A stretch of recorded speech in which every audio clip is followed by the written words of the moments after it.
to tweet first. Sorry.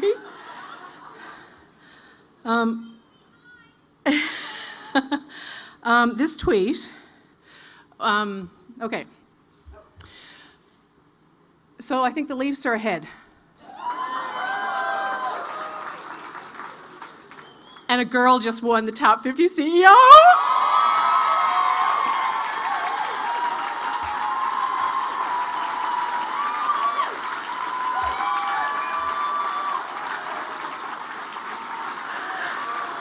The world is a-changin'.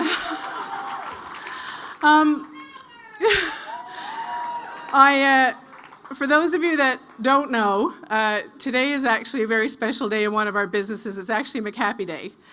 And we have a group of all of our franchise managers and all of our other Bennett Group of Companies employees that are sitting right now in Grant Thornton's office in St. John's. And the reason is that this was the first year that I was aware that there was a live feed. So because I had to miss McHappy Day, and I felt really guilty, we arranged to have a big dinner for them tonight, and they're actually sitting watching. So I can't tell you how exciting it is to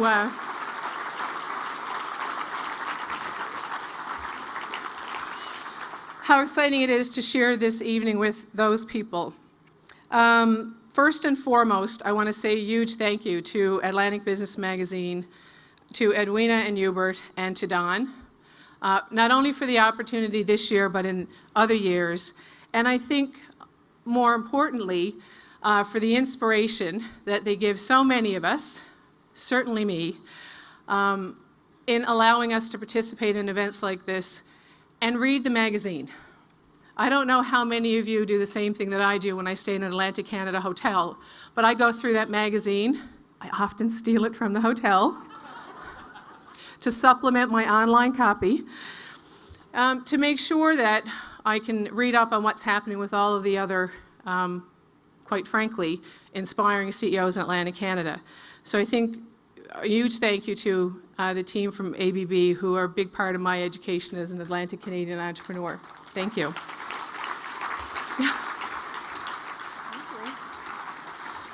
Oh my God, I got him some well-trained.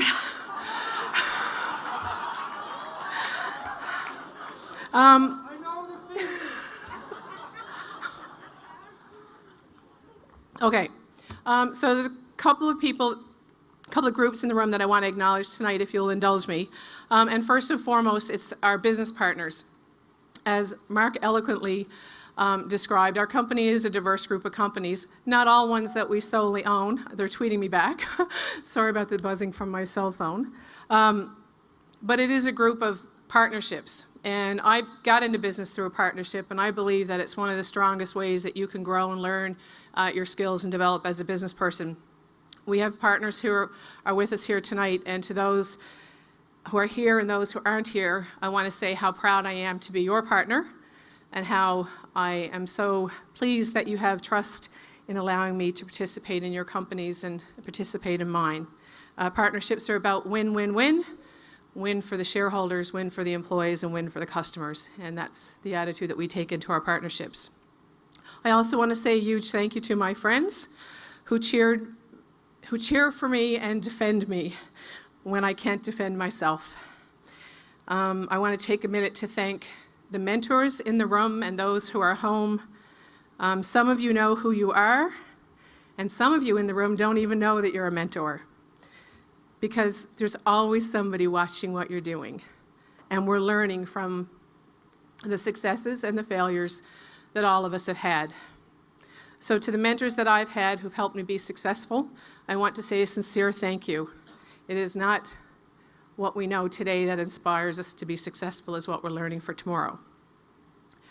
I would be remiss, and not the least bit of an entrepreneur, if I didn't thank the financial institutions of RBC and Bank of Nova Scotia, two banks that have been behind us 100% of the way. And I want to say a particular thank you to Royal Bank. They were the bank that, when I had the opportunity to partner with McDonald's Canada back in 1999 and do a joint venture, CIBC was on one side of the street and RBC was on the other. When I walked into RBC, the account manager said, "Cathy, this is about you and what you're going to do." And I was sold. So I want to say thank you. I also want to thank our advisors. Grant Thornton is has been our longtime accounting partner. And for those of you that know the law firm in Newfoundland, Robotham, Mackay, and Marshall, Brad Wicks is our corporate counsel. One of the best things about advisors is if you're an entrepreneur, they're the people that put the riverbanks in place and they establish your boundaries. And this girl needs riverbanks and boundaries. So I relish every bit of advice they give us.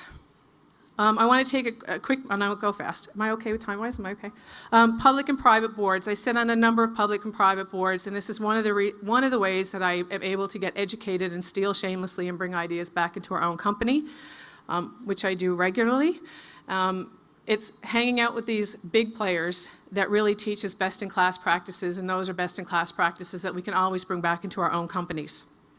And I want to say a huge thank you to the not-for-profits, whether it's policy groups, the charities that I've had the opportunity to be blessed to be involved with. You know, these organizations provide an opportunity for networking relationships that is second to none. Many of the relationships I have in this room have more to do with work we've done together on something important than it has been on making money. And I think money always comes after you're doing something that's good. I want to thank particularly the Newfoundland and Labrador business community and community as a whole. When I was 16 and went to work at McDonald's, I had no idea that at 31 we'd be operating 7 restaurants. And I could feel the cheering from the sidelines when the stories would be in the Atlantic Business Magazine or, you know, on CBC that, you know, local girl did well and she took over the company. I can't tell you how helpful it's been to have people rooting for me to do well, and also the pressure it's put on to make sure that I did well. So I want to thank our community in Newfoundland for that.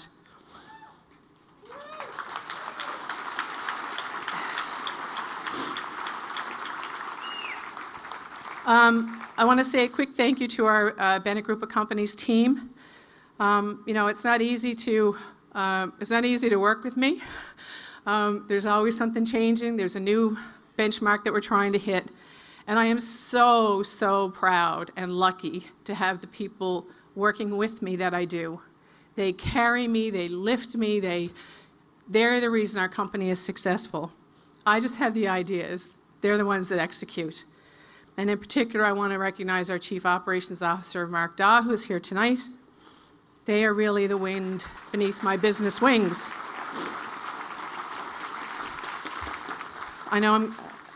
I want to say a thank you as well to my family. My mom and sister, brother and sister-in-law are here tonight.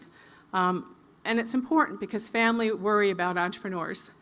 They always wonder if we're taking enough risk or too much risk, and if we're taking care of ourselves, and if we're not taking care of ourselves. And we need those personal riverbanks as well. Lastly, I want to thank the guy who brought me the glass of water. That's my husband, Doug. And for those of you that always say, well, how does she do it? If you check my LinkedIn page or whatever you're going to read about me, here's the secret. I don't do laundry. I really don't do laundry. And I don't put gas in my car. And I have a magnificent partner in life who has sacrificed his own career so that I could have mine. And he's been an absolute champion and supporter. So for that, I want to say thank you. And I love you, Doug.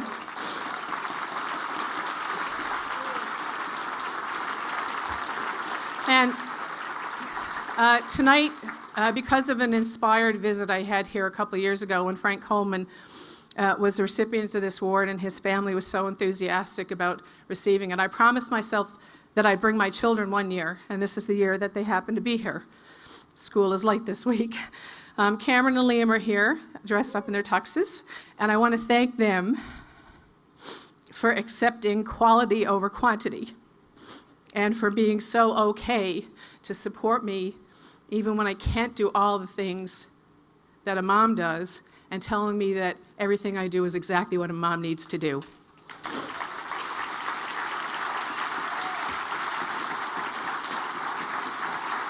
Okay.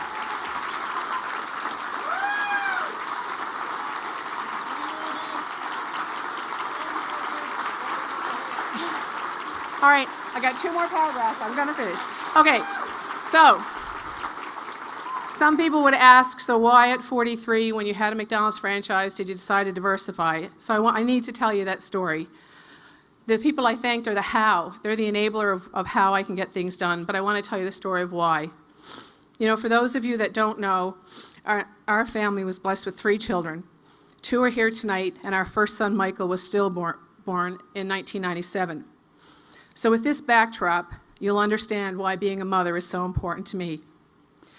Well, you know, entrepreneurs are natural risk takers and focused on growth, but I think we are also focused on legacy, and not a legacy of wealth, but a legacy of impact. And I made the decision that sitting back at 43, having bought out McDonald's interest in our joint venture partnership, would not be the shadow that I wanted to cast to my children. To create, as Karen Scheer says, you must change. So we built a plan which included goals, and we built a plan that included the how. And we have completed every single action that we set out to do 3 years ago, and we've achieved all our goals. But BGOC is only just beginning, and we have our sights set on bigger and even badder things. So Cameron and Liam, as is a habit in our house, whether you realize it or not, dinner time is often when we have our best conversations and our teachable moments. So if you guys could stand up for a minute, I want to leave you with 3 messages, boys. Can you stand up? Thank you. So here they are.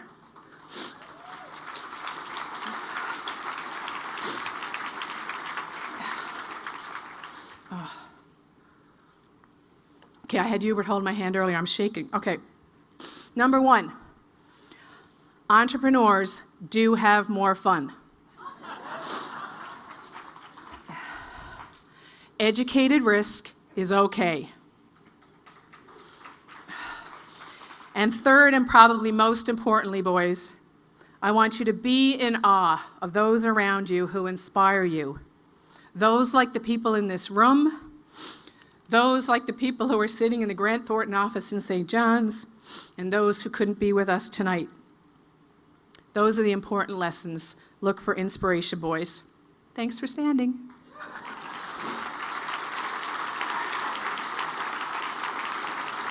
And last but not least, a wise friend of mine told me if you ever get a podium, always leave them with a call to action. So, to my fellow CEOs and everybody else in the room, as CEOs, we are trained in the skill of looking for continuous improvement, and we know the value of partnerships. And I think we have a responsibility to use those skills. The value of our business leadership needs to be engaged in social policy discussion. And we need to not only do it in the back rooms of power, but in the public arena. We are an important part of the balance in action. We are part of the team. We owe it to our communities and ourselves, so let's step out in front and continue to influence. Thank you. Now, Cathy, you were 16 years old and you started as a part-time cashier at a McDonald's in St. John's. You was probably kicked out of the very same restaurant for loitering. I may have kicked you out. Now, I've read that you didn't take the job interview very seriously. Did you? What happened? Is that true? What happened at your job interview? That's exactly true. Friends of mine and I had been hanging around the restaurant as 16-year-olds often do. Not anymore, Cameron. At that time we did. We don't do it anymore. Oh, no. That was before video games. Right. when a night out was watching someone else buy fries. So we decided to hatch a plot that we would apply, and that when we went to the interview, we wouldn't act very sophisticated or cool. Little did I know that the manager was well trained in the appropriate questions to ask, so she asked me if I had any retail experience. I had worked in my dad's pharmacy. I accidentally said yes, and so I was hired. So you were tricked into working for McDonald's. I was. And it's a sham. Would you have hired you at 16? Yes, absolutely. I don't think you would have. Absolutely. What was the part, you did every job at McDonald's, what was the part of the job you dreaded? What's the worst? You know all the good stuff. McDonald's is great, we love McDonald's, good corporate citizen. What's the worst thing about it? How many people here are in the hospitality business and have kitchens that they have to take care of? So the grease trap. Only a small group of people in the room will understand what that means. The grease trap. Yeah, that was the worst. And So what I did is I became a manager very quickly, because when you're a manager, you don't have to do it. You get to delegate. You get to tell the person you don't like, Tammy, go clean the grease track. Oh, I like them all. I like everybody. Toronto Mayor Rob Ford, Mayor McChee, same person? Yes. Yes. But we're trying to fix that. Now, golden arches play a big part in your life, but you wear a golden band on your ring, which belonged to your father, correct? Yes, I do. How'd you find that out? I went to a lot of Ravine shows when I was young.